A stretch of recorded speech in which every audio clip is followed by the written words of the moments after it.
আপনারা জানেন। দোষ কি আমাদের? আজকে আমি প্রেসিডেন্ট ইয়াহিয়া খান সাহেবের সঙ্গে দেখা করেছি, আপনারা জানেন, আলাপ আলোচনা করেছি। আমি শুধু বাংলার নয়, পাকিস্তানের মেজরিটি পার্টির নেতা হিসাবে তাকে অনুরোধ করলাম 15 ফেব্রুয়ারি তারিখে আপনি জাতীয় পরিষদের অধিবেশন দেন। আমরা পাকিস্তানের সংখ্যাগুরু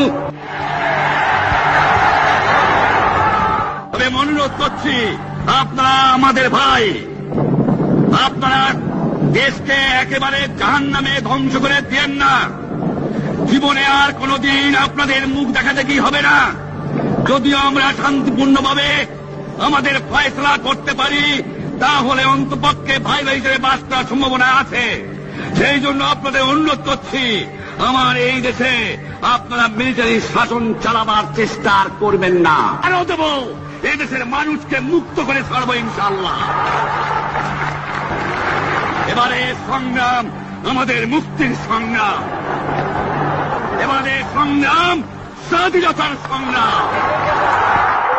জয় বাংলা, জয় পাকিস্তান।